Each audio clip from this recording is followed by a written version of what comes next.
दोस्तों भोजपुरी इंडस्ट्री के मशहूर गायक यानी टुनटुन यादव की हो रही है शादी। दोस्तों बताते हैं क्या है पूरी खबर इसी वीडियो में। उससे पहले आप भी हमारे चैनल पर पहली बार आए हैं तो वीडियो को दिल से लाइक कर दें और चैनल को सब्सक्राइब कर दें।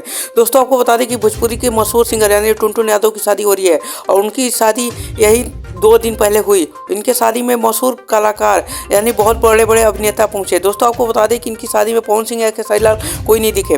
दोस्तों आपको बता दें कि इनकी शादी या फिर अभी फिलहाल में कल्लू जो अरविंद अकेला के नाम से भी जाने जाते हैं उनकी शादी वाराणसी में हुई थी। उनकी शादी में भी कोई नहीं पहुंचा था, लेकिन हालांकि उन्होंने सबने पवन सिंह और खेसारी लाल यादव सबने अपने इंस्टाग्राम पोस्ट के जरिए इन्हें अच्छी अच्छी विशेष दी थी और इनकी शादी की शुभकामनाएं भी दी थी। लेकिन हालांकि पवन सिंह और खेसारी लाल यादव में से कोई इनके शादी में पहुंच नहीं पाया था क्योंकि दोनों अपनी अपनी फिल्म की शूटिंग में लगे हुए हैं। और टुनटुन यादव की शादी में सेम केस हुआ, दोनों में से कोई नहीं पहुंच पाया, लेकिन इन्हें कोई इंस्टाग्राम पे कोई विश नहीं किया है। तो दोस्तों आपको क्या खबर कैसी लगी कमेंट बॉक्स में जरूर बताएं और भोजपुरी ऐसी इंडस्ट्री अपडेट के लिए हमारे चैनल को सब्सक्राइब करें। मिलते हैं किसी नए वीडियो में नए टॉपिक के साथ, तब तक के लिए जय हिंद, वंदे मातरम।